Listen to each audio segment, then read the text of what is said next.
Hi, everyone. Today's episode has been a long time coming. We are diving headfirst into a topic at the heart of every modern workplace people. That's right.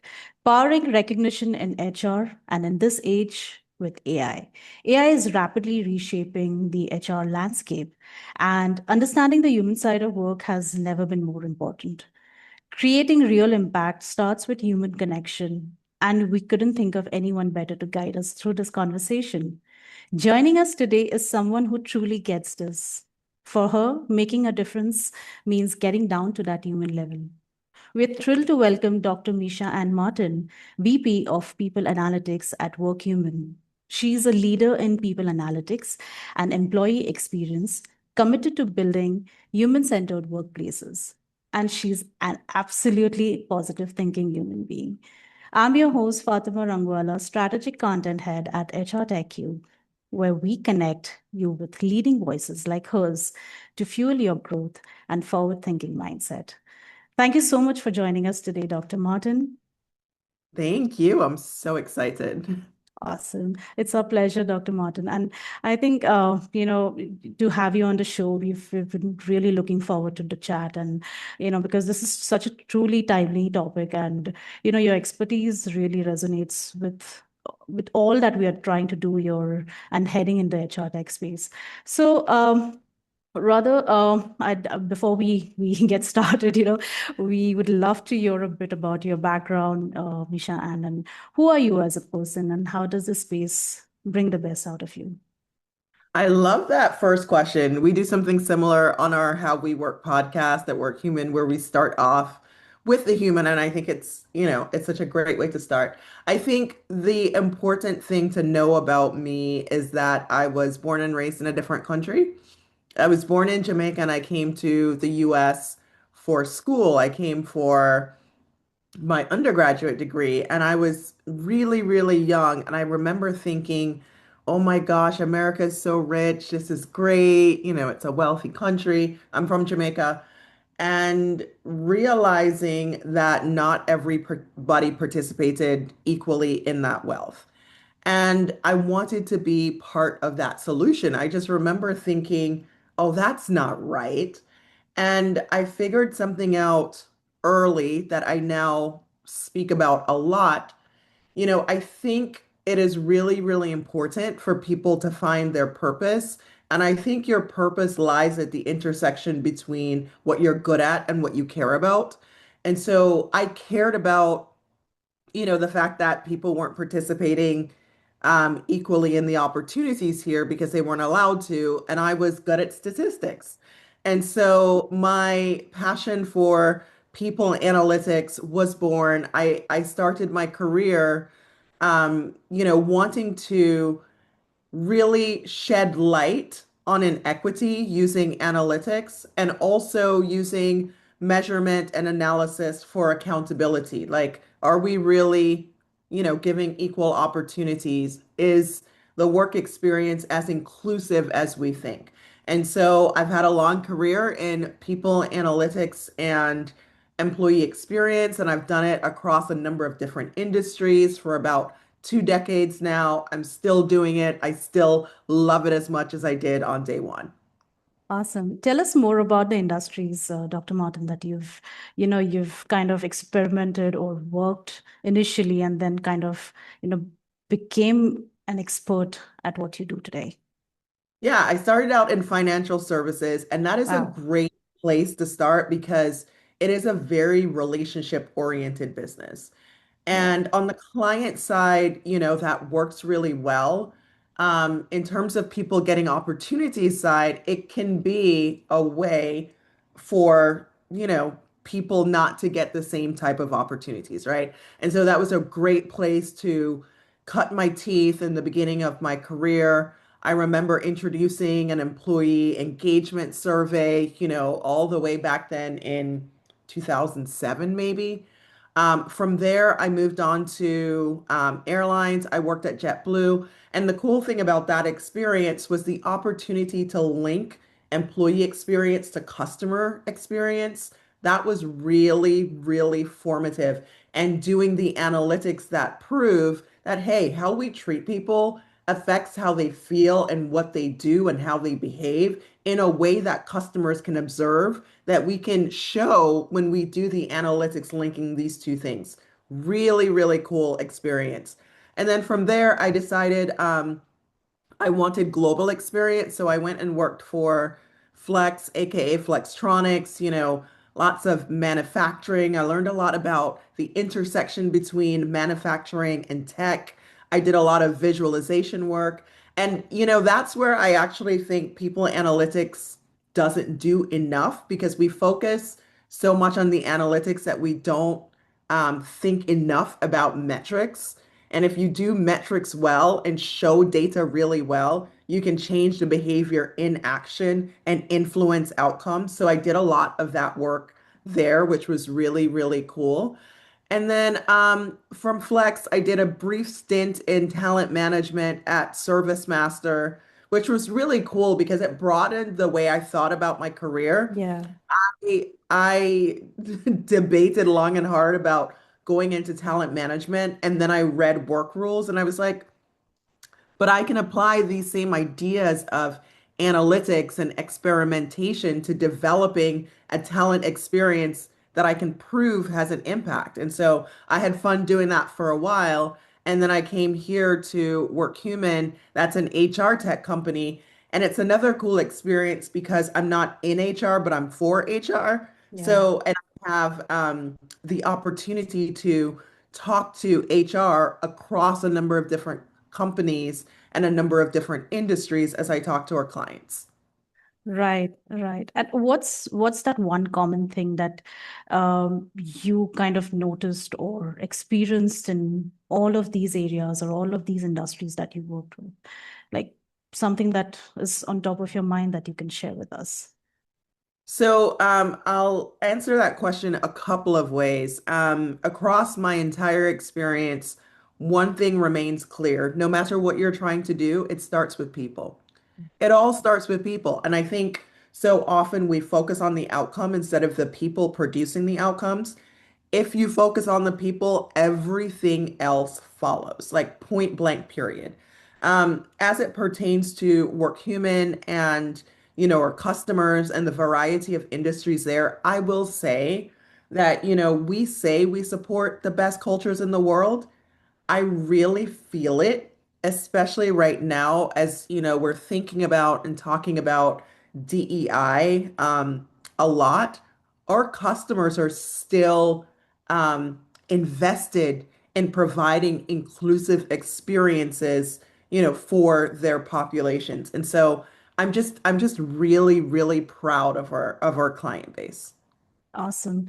Thank you for sharing that, Dr. Martin. Hearing really about your journey kind of sets the entire stage, for where we are headed next into this conversation. And considering this immense background, you've worked with so many industries and so much experience, and so many things stand still and common in most of the areas of work. And having said that, what was the initial spark that ignited your passion, for data, for employee experience, especially DEI, now that you mentioned about it? And how does working in this unique space kind of resonate, with who you are at Workhuman? Let's get into the details about that. Yeah, so I'll answer the first part of the question first, and then I'll ask you to repeat the second because I started thinking about the answer to the first part first. So what inspired me was, my origin story because coming from Jamaica, I was not a minority. And so this new experience of being a minority and understanding what that means and what comes with that in this new country, that was really the inspiration for me to try to make things better. And then I just loved, I like the idea of making changes that you can prove are impactful. And so I loved statistics as just as a course. But then when I put that together, I was like, wait, I could apply this to things to make sure that interventions are actually making a difference instead of just doing stuff that makes us feel good. I think my motivation comes from the combination of those things. Okay, awesome. So, yeah, so my second part of the question was, what is so unique, about, you working at Workhuman, and how do you resonate with all of these strategies? Yeah, so it's interesting.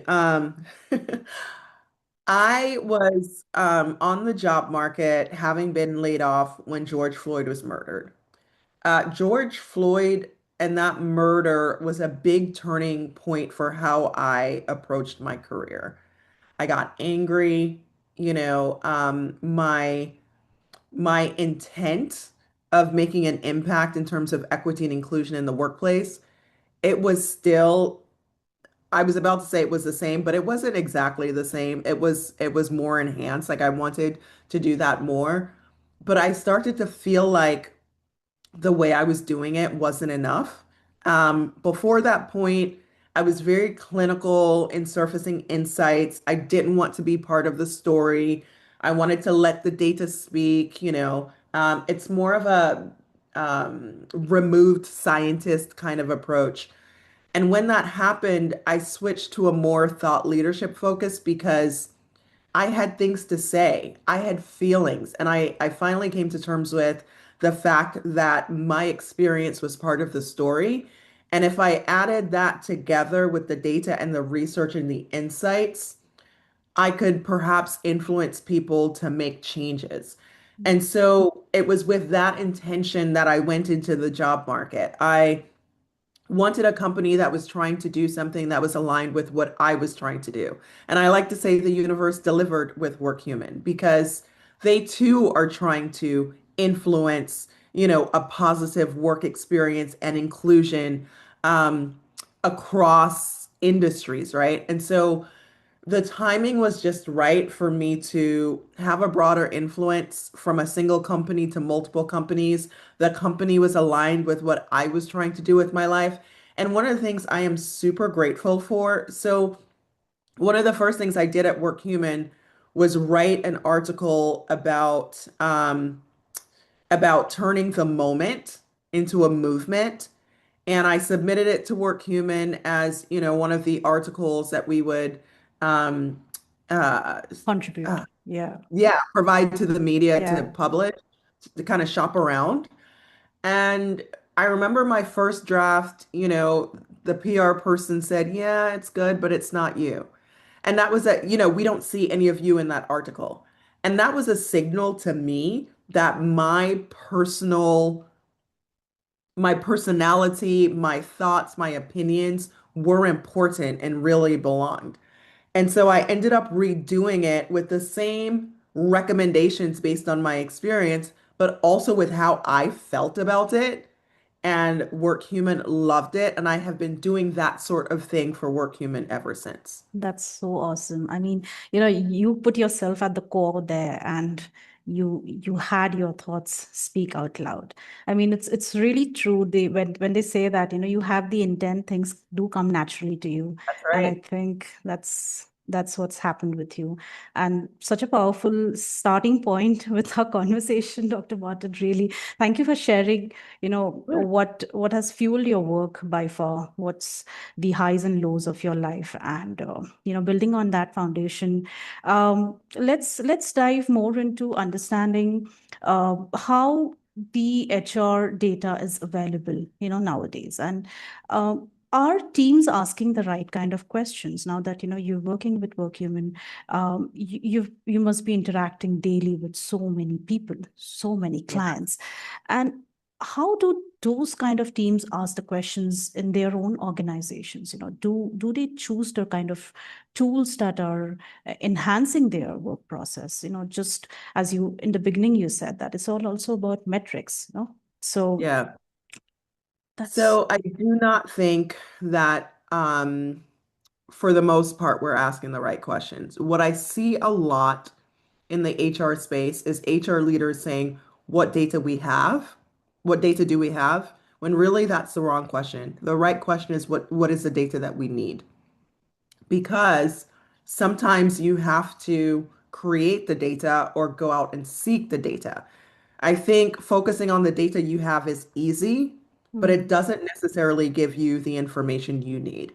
And so, what I recommend is something I've been using my entire career that I call the Nirvana approach, which is, you start with the business strategy. What is the HR strategy that supports that? When you get to the HR strategy, what does success look like in this environment?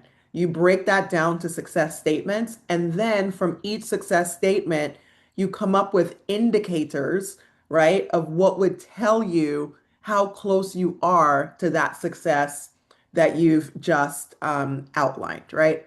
So I think that that is the first thing. The second thing regarding where HR is going, I'm seeing this wonderful trend in the HR space, and Workhuman is a part of that.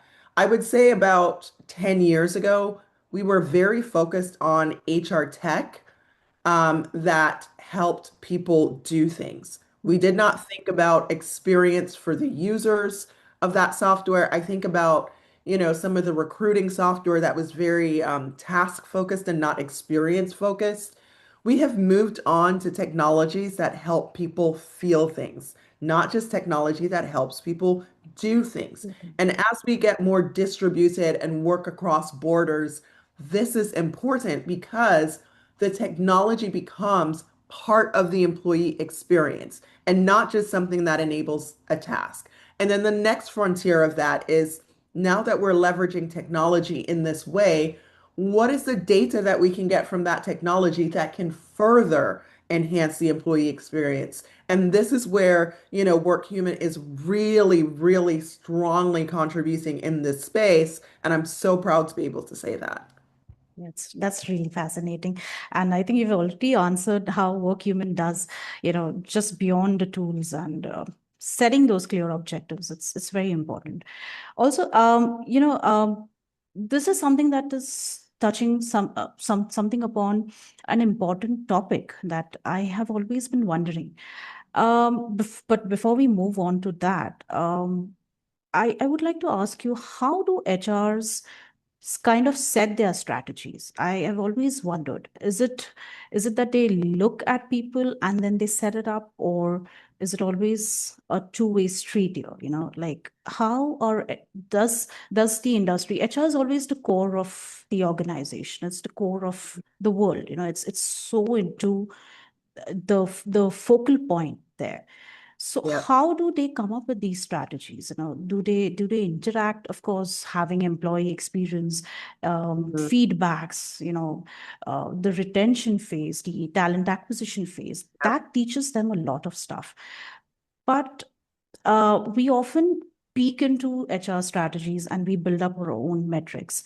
But Mhm. how does it work for the HR? I know you're not in the HR, as you said that, but you do work for Currently, the HR. Yeah, right. yes, but I So, have been. There are two main ways. So you've probably heard the phrase, HR wants a seat at the table. hmm, That is said a lot. There's a reason for that because the first part of an HR strategy should be this. What is the business strategy, right? Which is why they have to be at the table to understand that, because any business strategy has a people component, right? So if you're trying to expand in this area, you will likely need more people, different competencies, that kind of thing. And that becomes part of the HR strategy. The other HR strategy is employee experience focused. Like, hmm, who do we want to be as a company where people, leaders, HR experience is concerned? We want to be diverse. Okay, let's, you know, analyze what that looks like for us currently. Where are the gaps in that? We want an employee experience that looks like this. This is our employee value proposition, which again should be related to who the business is and what the culture of the business, yeah. is going for. So the other part of it is, doing an analysis of, who you say you want to be and what you say you want to be, who you are currently, and the strategy should be closing the gap and exactly how you do that. So those are the two elements to a good HR strategy. I think that's so well put up, Dr. Martin. And thank you for answering that on behalf of the HRs. I mean, this is something that we always wonder, and thank you for saying that. Throughout history, we've seen so many transformative eras. We've seen agricultural age, we've seen industrial revolution, and now it's the information age. And each of this has brought its own set of challenges and opportunities for how we work and how we value people. And today's times are very high octane. It's a completely digital first AI economy, and we are slowly shifting this conversation to AI in HR, which is redefining everything, all the fundamentals, recruitment, talent acquisition, performance engagement, management, employee recognition. And speaking of that, I think recognition is a prime here. It kind of shows up where it shows up just everywhere in every department, just not HR. So we've seen a lot of companies, big to small, invest in AI, invest in these LLMs, where they kind of plug in to harness that kind of potential. But I think surveys do say that, and you could correct me if I'm wrong here. 1% of leaders consider that their organizations are AI mature. So Mhm. this kind of raises a very important question, that how are businesses or business leaders in HR, moving beyond experimentation, rather, they're just not experimenting. Let's argue on that. And they're using AI in ways to add that real value to their structure, to their organizational structure, anything, and with all the common pitfalls. What is it that you would want to tell us more on that? So I think that we have to be very intentional about how we use AI.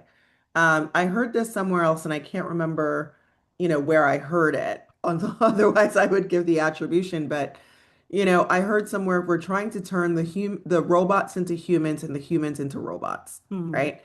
So I think, AI as an efficiency play is a great idea, but it is not enough.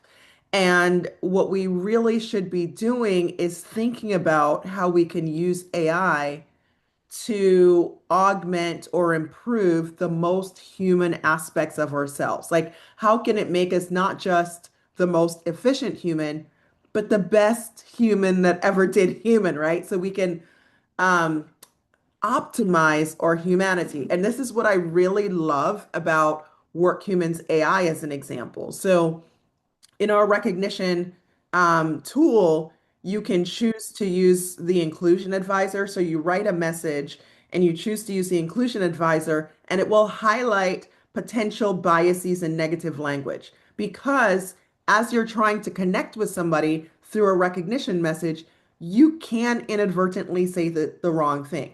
This is an example of how AI does so much more than makes us more efficient, right? So I Right. think it's important to think about it that way.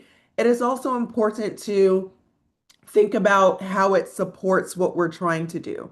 So when I Hmm. think about something like skills, lots of people are trying to come up with a skills architecture, become a more skills-driven organization. We can ask ourselves, okay, how does AI contribute to that? And also, when AI contributes to that, how does that improve the human experience?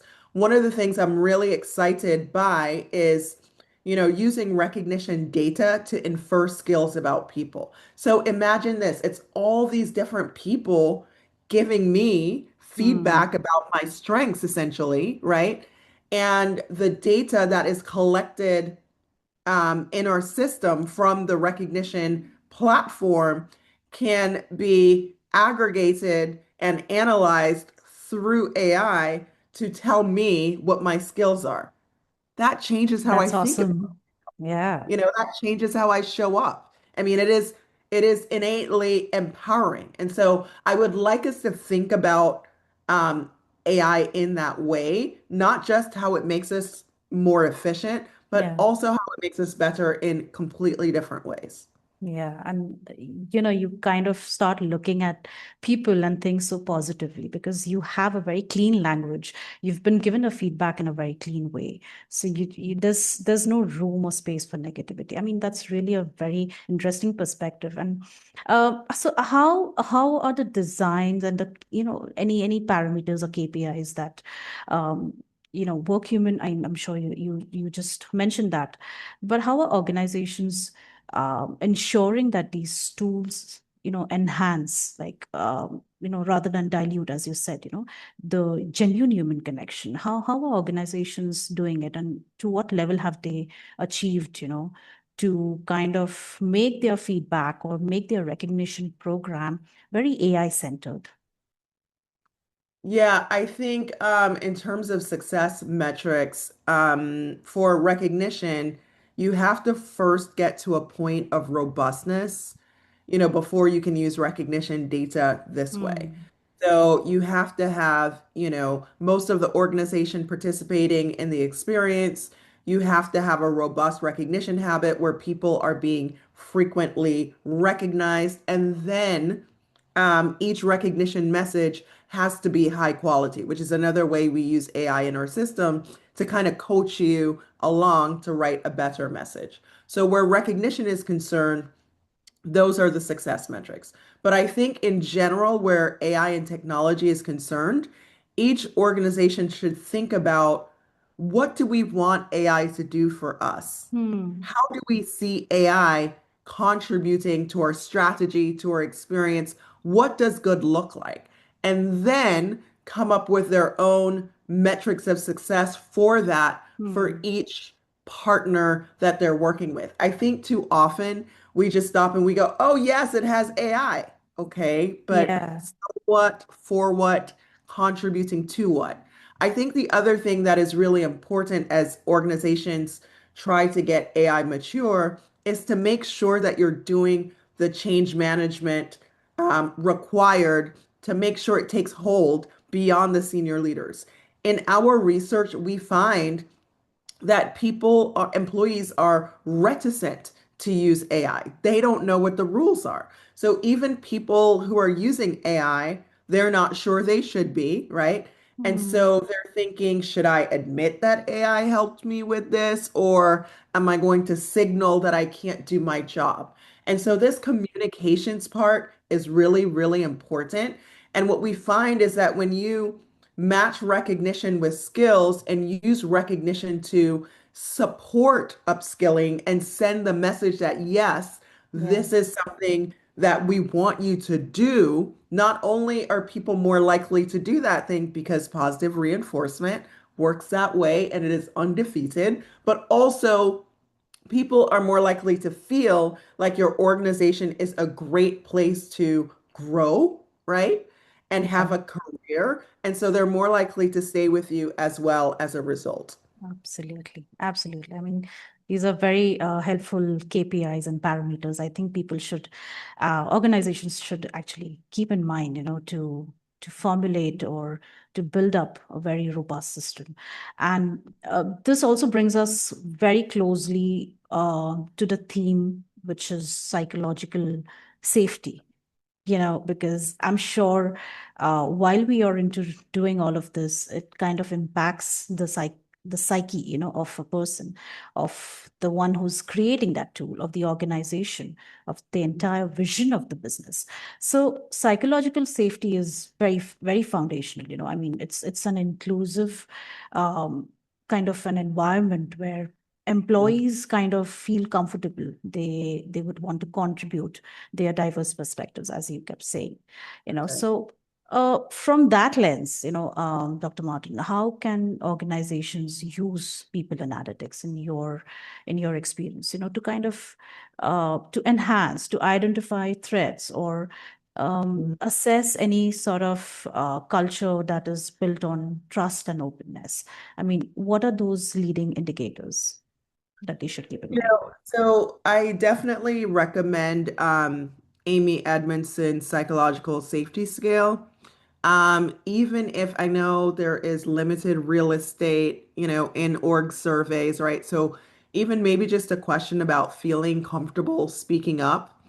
And in general, when we're thinking about organizational metrics and analytics, I think we need to get more creative and curious. So, in addition to asking those questions, look at the ways that different people are answering those questions. Hmm. Look at maybe your ethics question. There's usually one about I feel safe reporting without fear of reprisal, that kind of thing. Maybe you want to do a demographic split on that question. Don't forget your response rates, okay? Hmm. Like look at whether your response rates are equivalent across different groups. I think there are so many different ways to look at are people participating equally in your organization? Are they having similar experiences? We look at our recognition data that way for clients. Are people, equally likely to give and get Yeah. recognition? When they get recognition and, in our system, you can attach points to it. Are people getting similar point levels or similar amounts of points for similar work? These are all things that you need to be asking yourselves and then figuring out how to measure, which is why I'm so passionate about the question coming first and not the data coming first. That makes sense actually. So, what are the points? Tell us more about what kind of points people experience. Yes, so the points associated with recognition, right? Yeah. So it's so interesting because so often I get, pushback on this idea of adding a monetary component to recognition. And yet, Oh, when wow. I'm going to take it real basic, right? When we train our animals, we give them a treat when they do something good. And that is because of the theory of positive reinforcement that is undefeated Hmm. over time.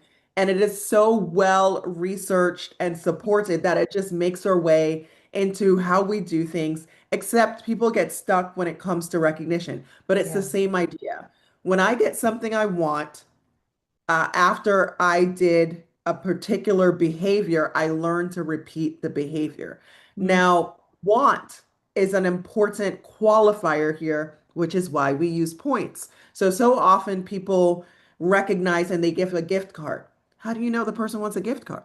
How do you know the person wants that gift card, right? And so Hmm. in our system, what we do, because we know these things, is when you write a recognition message, you can give points um, with the message, and then the person can redeem the points for what they want, not what Oh, we want. of And course. so it makes it work better because it's personalized, which according to our research is very, very important in terms of the impact of recognition. But the other thing that it does is it extends the cycle of positive feelings, right? Hmm. So I've redeemed for a coffee maker. When I make my coffee every morning, I remember, right, that Right. this came from recognition from my colleagues. Of We course. also have this feature now that we call reward stories. So now I can post and say, hey, this is what I rewarded for, and my coworkers get to know me a little bit better, which continues to foster this feeling of connection that is related to psychological safety and social well-being. Okay, awesome. I know that that is very important. I mean, apart from consistency, you also get what you want. The Exactly. intent for that is very clear. So, Dr. Martin, you've worked with so many organizations, as you said, Flex and JetBlue and Workhuman. When it comes to understanding the what and where, of diversity data, so Hmm.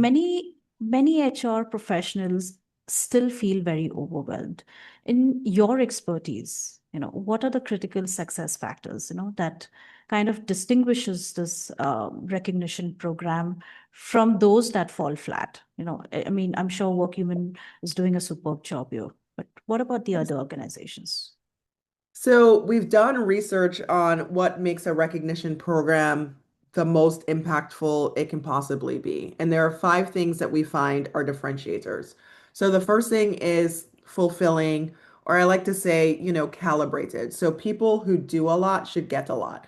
Nobody wants to do work that they think doesn't matter and nobody sees. So Hmm. recognition when it's done really well, it's about catching good behavior when it happens and doing that with consistency, right? So people should feel like they get the right amount of recognition for the work that they do. It should feel authentic. What helps with this is to be specific in your Hmm. message. What are you saying thank you for? And what is the impact of that behavior or that trait that you're complimenting?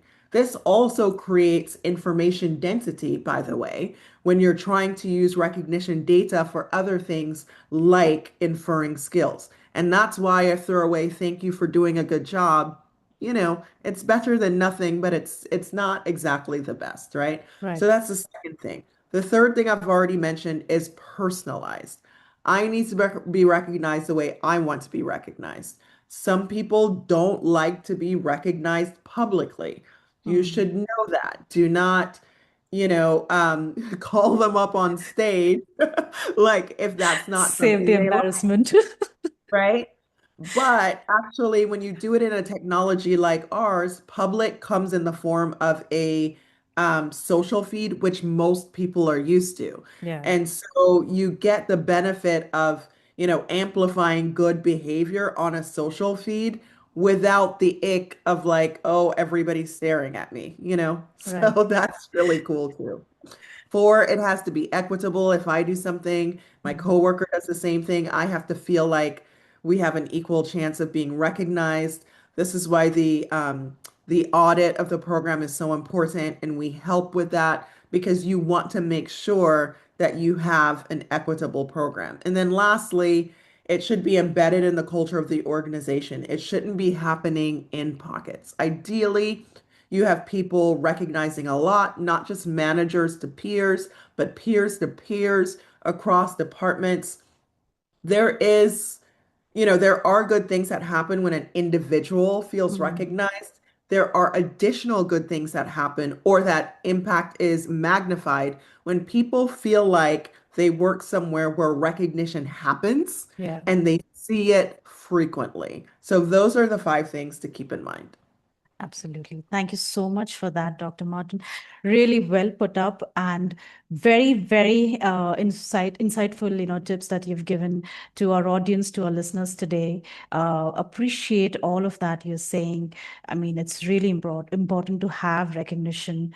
As humans, we do struggle, and not because we don't care. I mean, I am sure it's just because we are moving very, very fast to notice anything around us. And we need to take that moment of pause and look deeper, plan better, structure Yeah. everything, and invest where we are going to get value out of people and our business. And I think we come to the conclusion of this episode. Dr. Martin, you've been so fantastic in the way you've navigated this conversation. You've said so much in such little time, and we hate to part ways with you right now, but I'm sure, our listeners would learn so much from your perspectives. So thank you for your time today. Thank you. It has been my pleasure. I appreciate it.